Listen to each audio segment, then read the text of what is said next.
Welcome to the CNC Connection, an all-in-one podcast that touches upon a variety of topics ranging from sports to TV shows. Here are your hosts, the 9 experts on everything, Colin and Corey. All right, hey guys, welcome to the CNC Connection. It's just Corey and Colin tonight, or Colin and Corey, I should say, the way it was supposed to be. No Joe tonight; he's going to bed early. So tonight we're talking some Breaking Bad, episode 2 of season 5, Madrigal. Madrigal. And yes, we are pumped that they show the new upcoming episode of Bohannon season 2 because Hell on Wheels. No, it's Bohannon. Just Bohannon. Yeah.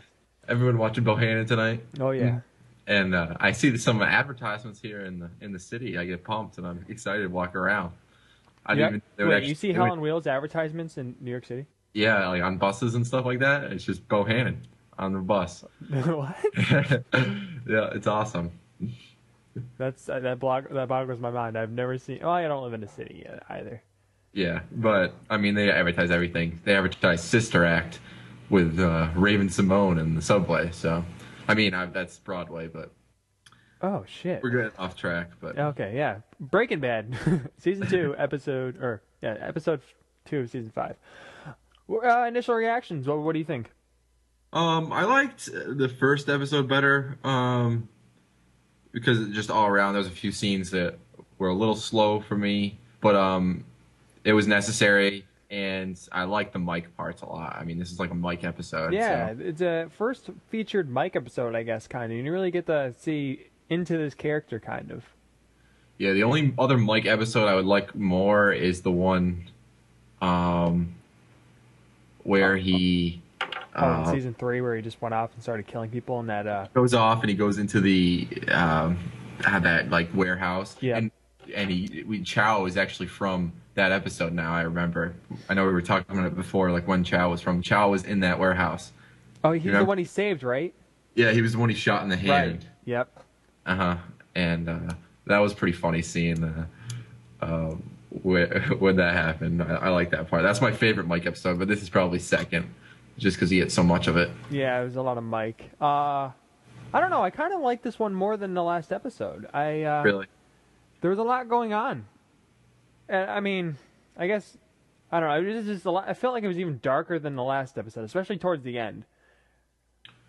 Yeah, that's interesting. That last scene was just the worst. I know Skylar doesn't even. She has like one line in this whole episode, but she's all depressed and she was in the bed for the entire episode, if I'm not mistaken, right? Yeah, and that's kind of the parts I didn't like when he went in there and had a conversation with her. Just so, I don't know. Skylar's rough as it is already, but yeah. Being all depressed and everything. And I mean, I get it; it's necessary, but I just turn off a little bit when that happens. And yeah. It kind of drags on, but it is necessary. It wasn't too bad. I'm not complaining too much. Yeah. But that scene right in the beginning when I think it started off with well, let's talk about the cold opening right now with Schuler, Germany. That was kind of caught a lot of viewers off guard. I think it was pretty out there. Yeah. It was interesting. I know Breaking Bad likes to just kind of plop you right into something that you have no idea what's going on, so you have to be very perceptive like right away. Yeah. But he was like tasting the chicken sauces there, so yeah. I thought it was like a commercial for chicken at first. I'm like, wait, is Breaking Bad starting? Or... Yeah, it was. I wasn't sure what it was, but it didn't seem like Breaking Bad. Yeah, but yeah. So apparently we're not entirely sure who Schuler is. We were considering, is he the other Hermano, but then we remembered that there's a part in season 4 where the cartel leader killed Gus's friend who he's supposed to start the business with, and that we think that was the other Hermano. So we don't think Schuler is the other Hermano. Right. Yeah, and the reason why we would think that is because they showed a picture. He was looking at a picture with him and Gus. Right. Right before he killed himself. Wait a minute. Los Polos Hermanos does not mean only 2 brothers. That just implies that there's more than one brother. Right? Maybe there was multiple founders. Maybe. That's a good point, Corey. Thanks, Corey. Good point. But yeah, I mean, I was really confused. Then he kills himself in one of the most obscure ways I've ever seen someone to kill himself. Really creepy scene too, the way that happened.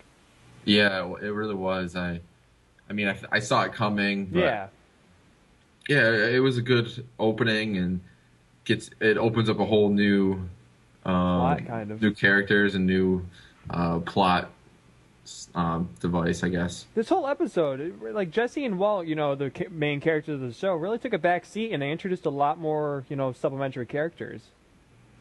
Yeah, it was definitely a lot of that, and we got a lot of new characters too. Yeah, I mean, there was that the girl in the Lydia, I think her name is. Yep, Lydia. Lydia in the diner. First we should talk about before we get into all this, we should talk about like what all that meant why they were going after her Schuler, yeah, we should the police. Yeah. Well, why was he going after him, Colin? So last season, or was it last or third season? It was probably in between, right? Because they went. It was the beginning of the last season because like Gale dies at the end of season 3. Yeah, it was season 4 when Hank was going through Gale's book. Yeah, so in Gale's book, he finds a design for that German air filter. I think we figured out it was. Yep, it was an air filter, and then Hank had suspicions because he's like, "Why does chicken company need such a large air filter?" And that's what he started pursuing Gus for. Mm-hmm. And now this all went down, so they're sure of that this company was involved. So they go to investigate, and the DEA must have sent the German cops to investigate for them. So obviously he was he was in a corner. I don't know how much evidence they actually had against her Schuler guy, but enough to make him kill himself, I guess. Yeah, he definitely knew he probably didn't have a lot of cards to play, and that is the one he chose to do. What was weird was when they were walking around that mall area, he was tasting a chicken, which we're still not really sure what he was doing. He might be another Hermano, maybe not, but they were taking down one of the signs in the building when he was walking. Yeah, they took down the Pollos Hermanos sign. I'm thinking that he was in charge of like the German branch, and they must have had some agreement where that company works together with Gus, and they must have just been an all-inclusive deal with the meth and the Pollos Hermanos. Okay, so that's how I feel. I don't know if we know. I'm sure they'll get more into it because we saw more executives from the Madrigal Madrigal Electromotive, and that's the company that bought the air filter, like we said, and they were coming into the DEA, so they were trying to be cooperative, and well, I'm sure we're going to get more of them as the season goes on. Right, we're not sure if we're supposed to know or if they mentioned it in passing, but as of right now, we don't have too much information on it. But hopefully, future episodes will clarify this for us.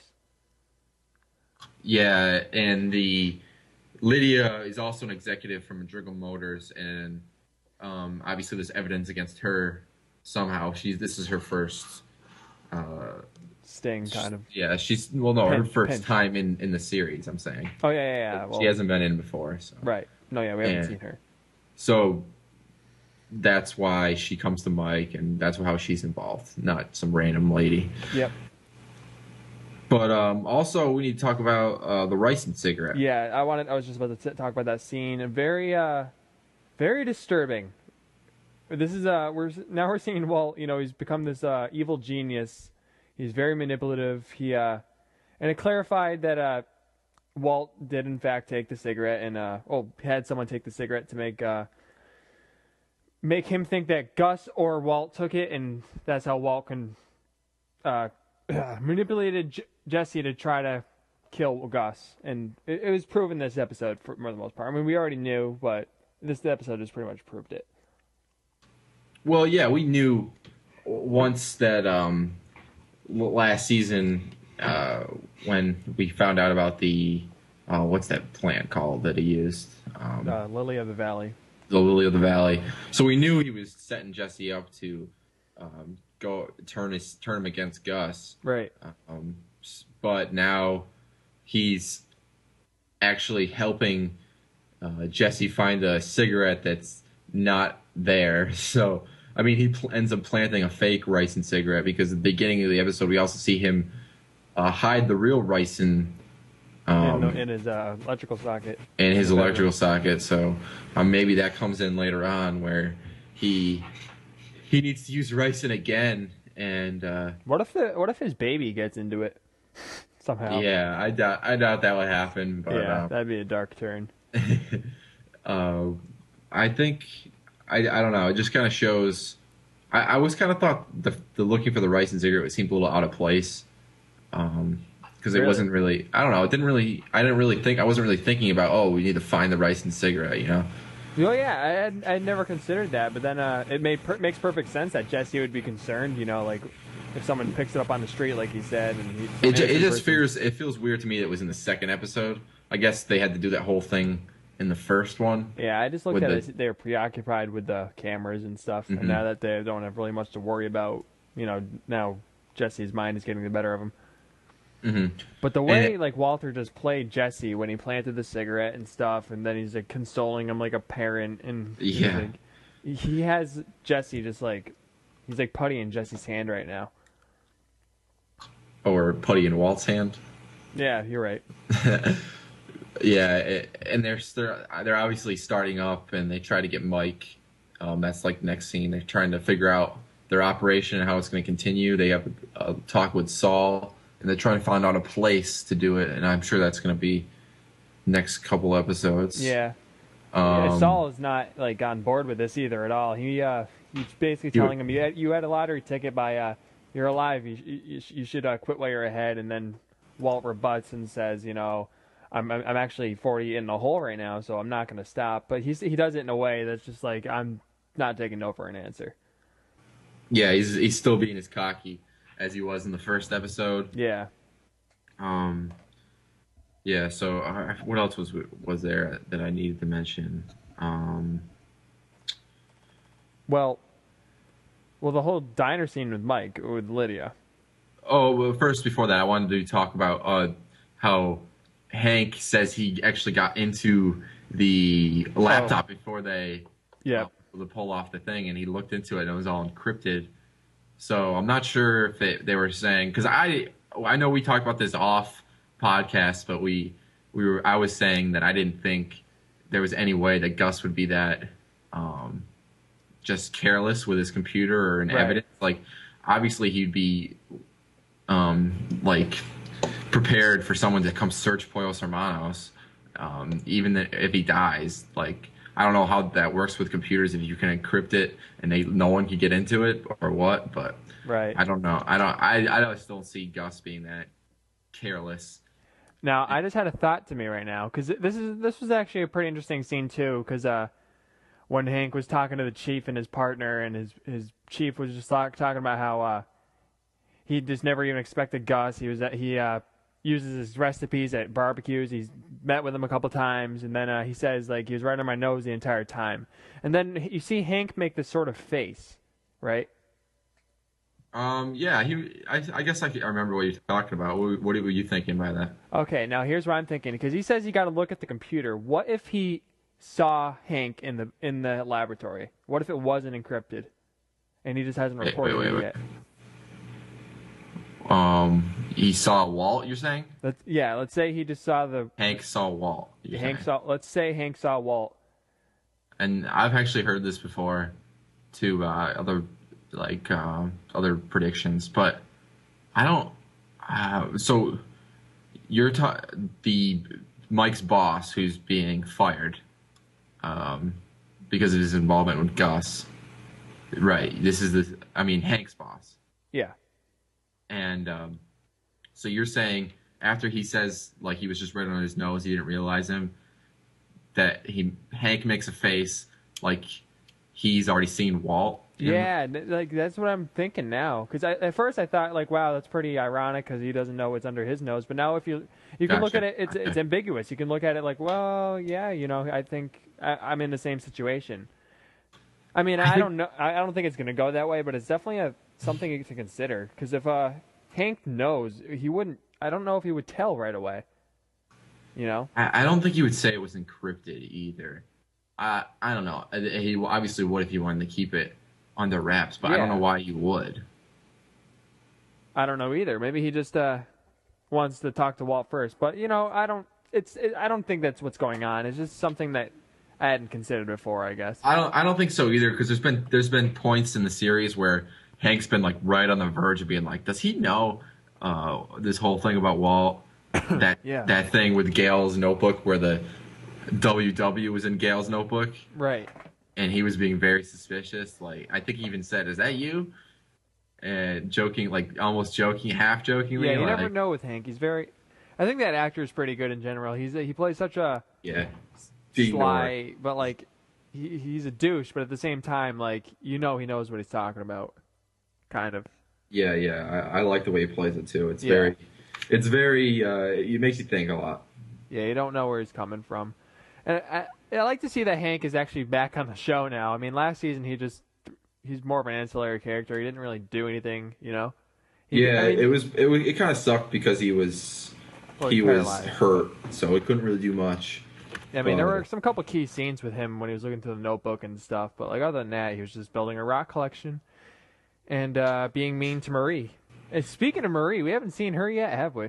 I know it. Yeah, Such a shame, because yeah, you're a big Marie fan. yeah, that's the whole reason I watch the show. How did you like that the Mike interview with Hank and what's that guy's name? Gomi. Oh, I like that scene. I like that a lot. I like the Mike Hank sort of battle. I know. I guess These two like almost like extreme, like polar opposite kind of personalities, I guess. Yeah, one's the dirty cop and one's the kind of not dirty cop, but like Ex-cop. one's a cop, ex-cop, now criminal. So yeah. And Hank's they're almost like the same person, really, except I mean they're just on different sides of the Yeah. fight. It was an interesting paradigm between the two. When he asked about Mike's history on being a cop and You're right. forget where he was talking about that story he told Walt, right? Which story? You remember Mike tells Walt the story? I think it was in Half Measures. This is the big. I like this. This is one of my favorite, just rambling things from Mike. He tells him the story about this guy who's beating his wife, and he takes him out to the desert and threatens to kill him if he ever touches her again. And that was a half measure. And then he does it again, and he does kill him. Vaguely. But then again, if he was a cop in Philadelphia, he said. I don't know if it was desert, but he just takes him out in the middle of nowhere. You know what I'm saying? Yeah. That was when he was a cop, and I think that's the reason he got fired. That's the thing why Hank was talking about when he was saying his past and how he went out with a bang. Right, yeah. I thought it was pretty interesting. I want to know, because it was funny, because at the end he walks out of the scene, they're like, oh, we just want to talk about your granddaughter and her $2 million, because the offshore account kind of came up again, right? Right, yeah, we almost forgot about that. We were talking about that last episode with the picture frame. Yeah, that was the significance of it, and it kind of pushes Mike into finally joining with Walt and Jesse, because Mike's so smart, it's hard to try to get anything by him. Yeah, it's that, and it's if how you're gonna say Mike was he's not gonna do anything stupid, so you have to put Mike in a corner basically to get him involved. Yeah, right. And it's to make it even believable, because I didn't see Mike joining at all, but I guess he kind of has to now with losing all that money, and he's trying to give his granddaughter some money for her life, I guess. I don't know. At first, when he was walking out of that room, I thought he was going to say, I don't even have a granddaughter or something. But then, I was like, maybe he doesn't. But then the next scene, he's playing with his granddaughter. So you don't remember other scenes with his granddaughter? I do now, but I didn't at the time. Yeah. Maybe. Well, this is kind of a weird coincidence too. Is that Walt kind of is the reason that Mike is pushed to this corner because he was the one who turned the amperes up or whatever on the magnet to reveal the picture, right? Yep. Mm-hmm. So I mean, unknowingly, Walter kind of pushed him in that corner, and yeah, I wonder. I wonder if they if that comes up somehow, like if Mike ends up in the interview again and they say, "Oh yeah, you would have gotten away with it," or we wouldn't even have found these numbers without that. Without magnet. The attempt that they made, you know. Yep. But yeah, I mean, I thought the whole like part with Lydia was pretty interesting too, because she's worried about all these 11 people on the list who are involved, and she doesn't want to get turned in and stuff. Yeah, I it's kind of something that comes up a lot, and Mike trusted everyone, so I'm sure Mike would have been right when it comes down to it. But... Yeah, but she literally pulled the trigger on this plan. She didn't pull the trigger, but she hired one of the people on the list to take out the other ones, and just backfired because Mike. There's no fooling Mike, you know. Yeah, I knew when Mike's coming up to the wall or coming up to the door, he was going to do something. He just knew. You just knew Mike knew what was happening. I was almost expecting like a fucking ice pick to come through the eye slot or something and just take his eye out. I just kind of thought he would just shot right through it, but yeah, no. But it's outside. Mike wouldn't take that chance. Mm-hmm. But I like how he just kills him. Like he killed that guy so like such a badass way to do it too. Yeah, he goes, "Are you ready for this?" I think, and then he just does it. Yeah. But then that was a pretty tense scene too when he was about to kill Lydia.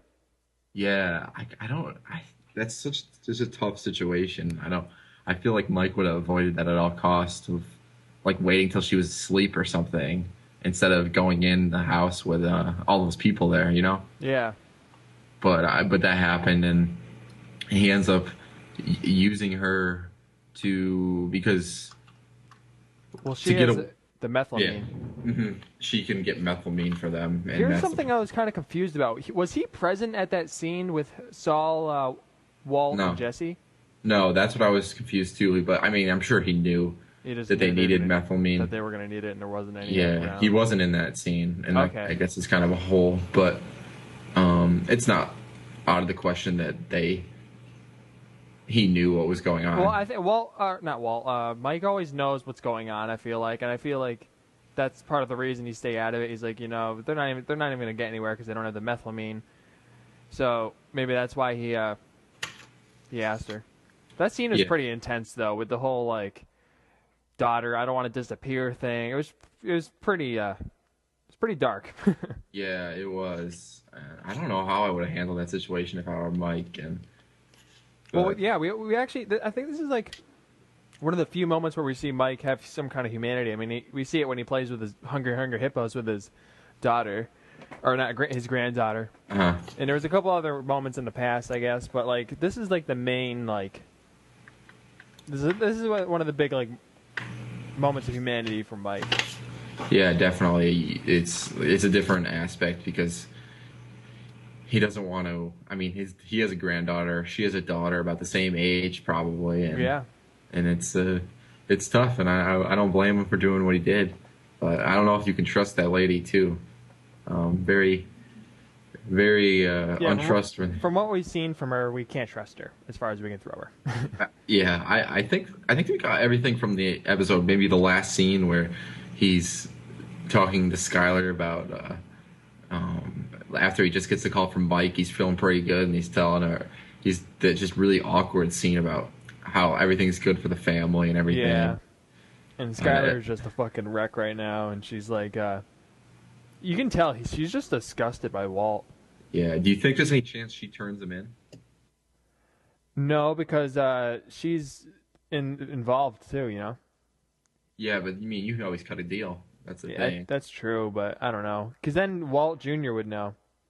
Mm-hmm. I don't think she would want to do that. Do you think there's ever a chance that Walt Jr. gets involved? If he does, I hope he dies. I don't know. I mean, I don't think so. I don't think he'll...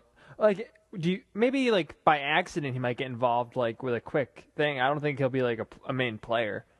Mm-hmm. I think it'll be like a last ditch thing if he does get involved. Like, here, hide the drugs, Neil, or something. Or Neil, I call him Neil. Walt Jr. Yeah, it's so weird that you call him that. I mean, it's not weird, but it's just funny. Is that what he wanted to be called Neil? Or was Yeah, it Neil that's what he was. His other his I thought it was name. Flynn. That was like season 2 though, right? Yeah. Didn't he want to Maybe be called Flynn too? maybe it was Flynn. That's what it was. Why did I not say Neil. Neil? I don't know. I thought it was Neil once you said that. I know. What? All right. Yeah. I mean, so D-sewed. Yeah. I got a few things. So, just going back to that first scene, because we're probably going to be talking about this all year. The first scene of the first episode with the gun in the trunk. Oh yeah. So let's correct some things we made, some mistakes we made in the last podcast. Okay. Well, I forget which ones we should make. Well, there was he did take medicine in the bathroom. He did take medicine. The guy he got the gun from was the same guy from that 38 Snub episode where he got that gun from him. Yep. That was the same dealer. Yep. That was in Albuquerque. It was in Albuquerque. We were completely way off on that. It's his 32nd birthday. It's 52nd birthday, right? Yep. And you made an interesting point where the first episode is he's eating veggie bacon, and now he's eating real bacon. You know, he's completely transformed himself. And that was his 50th birthday. Right. So it's 2 years long. Last season ended when he hadn't turned 51 yet. So this whole season is going to cover his year. Yep. Unless that is not his real birthday. I think it's his real birthday. Like, if you had a fake ID, would you put your real birthday on it? You think about that too? I don't know. But he was... I don't know. Why else would he make it a 52 with his bacon? No, I agree. But it's just a weird thing to do. I'm wondering if they're going to, like, export to Canada. It's possible. Because if you think... I think that'd be a good move. Because if they produce it or manufacture the drugs in... What's it called? Albuquerque. And then they export it to Canada instead of Mexico. I think that's like an almost untraceable thing. I think that's why they have the New Hampshire plates. Maybe. Another thing in that episode, that his ID, he used Skylar's maiden name as his last name, I think. Was it? Yep. And there was another thing. Maybe there wasn't. I think that was it. Anything else we messed up last time? Not that I can think of. I think those are the main things we wanted to fix. So this is going to cover, that is about a year from now. So, right. Or like this season's going to cover a year. He hasn't turned 51 yet, I don't think. If they did, they didn't show it. Or maybe we just forgot about it. I don't think they showed it. He hadn't turned 51 at the end of season 4. I know that. Okay. So, I mean, obviously they hadn't shown it yet in this season. So it's going to cover a year. Do you think, unless you think that's going to take place at the end of the season, like not at the like next summer? We're gonna figure out all about that. Or you think it's coming at the end of this summer? I would think it's gonna next summer. I think it's gonna. Yeah. Initially, I thought it was gonna be like the cliffhanger of this summer. Right. But knowing that it's like at least a year. Yep. I think they're gonna get their. It has to be. I think they're gonna get their things. What do you call it? Their system or whatever, their drug empire started this season, and then next season they're gonna show the climax and finish off the series with what's gonna happen. Yeah, I was thinking maybe that's the start of his, just like his, like, so this series, this summer he goes and starts it all up, something terrible happens, it all goes to shit, and then the whole next summer is going to be just him just going through that. Yeah, but I don't know if you could go through 8 episodes of that either. That'd be crazy. I don't know if they could do that. But and then again, last season, that's what it was pretty much, right? Yeah. It was him and Gus. Mm-hmm. Here's something to look forward to. Only 6 more episodes till the end of the season. Oh, God. It's crazy. But we'll have Hell on Wheels. Hell on Wheels is coming August 14th? 12th. Like August 12th. So that's good. And then whenever fucking Walking Dead starts, can't wait for that. Walking Dead. There's a lot of good shows coming up, Dexter. But anything else we should talk about? Like any predictions you have? Anything? Nothing really in this episode raised any questions for me, like about making predictions. I would say. Just the prediction wise, no, I don't think so. I think one thing I think I forgot to mention last podcast was the fact that what's his name's alive. I always forget everyone's name. Tom? Ted Beneke? Ted Beneke. And I think they could still do something with Walter Jr. being his son. I've mentioned this before. You're still clinging on to this. I think it's going to happen. You think it's going to happen? I mean, they've been teasing me so long about it that I don't know. I don't know. They might just be blue balling you. They could be. They could be. They could be pulling a Degrassi on you right now. That's very true. But he has to come in somehow because something's going to happen. Any idea what you think will happen with him? Yeah, something's got to happen with Ted. I don't know. I think there's a 75% chance Walt ends up killing him. Oh, yeah, definitely. I now that you mention it, I do think, because the way Walt played it off last episode was like, oh, yeah, he won't say anything. But he had this, like, disposition about him, like, oh, I'm just going to fucking do something, you know? Right. I'm going to take care of it. And I think... If not just for revenge. The only push he needs is figuring out that Walter Jr. is his son, is Ted's son. Or he just doesn't need a push at all or something. You know? But we'll see. I think that's about it. I don't have anything else that I was trying to do. Yeah, I'm good with this analysis and reveal or recap or whatever. Mm-hmm. So we have some big stuff coming up this week for the podcast. Including this podcast, we have 2 more. Tomorrow night it'll be Joe and I discussing The Newsroom with me and Joe. I don't know why I was all excited about that. Yeah, but, I'm actually thinking about giving it a shot, but I don't know if I can get it. You won't like it. Yeah. You will not like it. I don't even know if I like it. Yeah. But yeah, so there'll be that and some possible Dark Knight podcast. Yeah, I'm not sure if I can see it tomorrow night, but I'm definitely gonna be seeing it soon, and we'll do a podcast about it. I want to see I want to see the first. I want to see all 3 of them, so we can talk about the whole series too. Right. I'd be down for that. I mean, I've seen the first 2 a lot, so I don't really need a recap. But I haven't seen the first one in a while, so that's why I want. I might have to go see it tomorrow or the next day. Yeah, so if you have any questions, you can email us at dccconnection@gmail.com or tweet at us at dccconnection on Twitter.